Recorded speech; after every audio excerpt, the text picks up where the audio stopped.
সেটা প্রচার করতে পারবে না আমার অফিস। এই কারণে আমরা ভোট দিতে পারি না। আমার অনুভূতি ছিল যে আমি নিজেও ভোট দিব।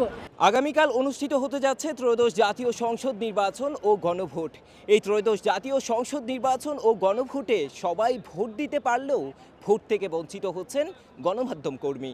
কেন ভোট থেকে বঞ্চিত হচ্ছেন আর তারাই বা কি বলছেন? এটা একটু প্যাথেটিক। আমরা এদেশের নাগরিক, আমরা ভোট দিতে পারছি না। সরকার আসলে সেই বিষয়টা আমাদের জন্য ব্যবস্থা করেননি।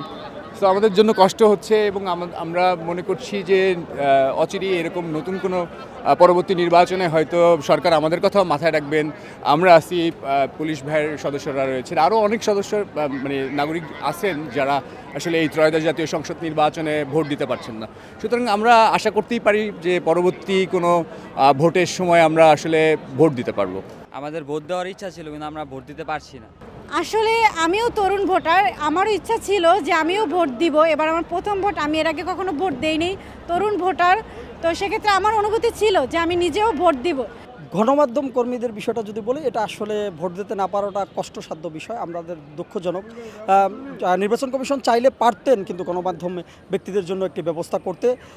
আসলে আমরাও অধিক আগ্রহে বসেছিলাম যে আমরা যাতে আমাদের যে ভোটার অধিকার এটা সুষ্ঠুভাবে প্রয়োগ করতে। যেটা যদি বলি যে সব মিলিয়ে নির্বাচন কমিশন এটাকে গণমাধ্যম কর্মীদের ভোটের ব্যবস্থা না করায় আমাদের পক্ষ থেকে দুঃখ জানানো ছাড়া আর কিছু বলার নেই। যদি ঢাকার ভোটার হতাম হয়তো বা দিতে পারতাম, কিন্তু আমি তো খুলনার ভোটার। আমি ভোট দিলে আসলে এই যে ঢাকায় যে সাংবাদিকতা করি সেটা প্রচার করতে পারবে না আমার অফিস। এই কারণে আমরা ভোট দিতে পারি না। আমরা আসলে সবসময় রাস্তায় থাকি, প্রচারের কাজে ব্যস্ত থাকি, এই কারণে আমরা ভোট দিতে পারবো না। দেখবেন পুলিশ প্রশাসনও কিন্তু ভোট দিতে পারে না অনেকে হয়তো বা, এই কারণে আমরা ভোট দিতে পারি না। দেশে দেশে সবার সাথে দ্য নিউজ।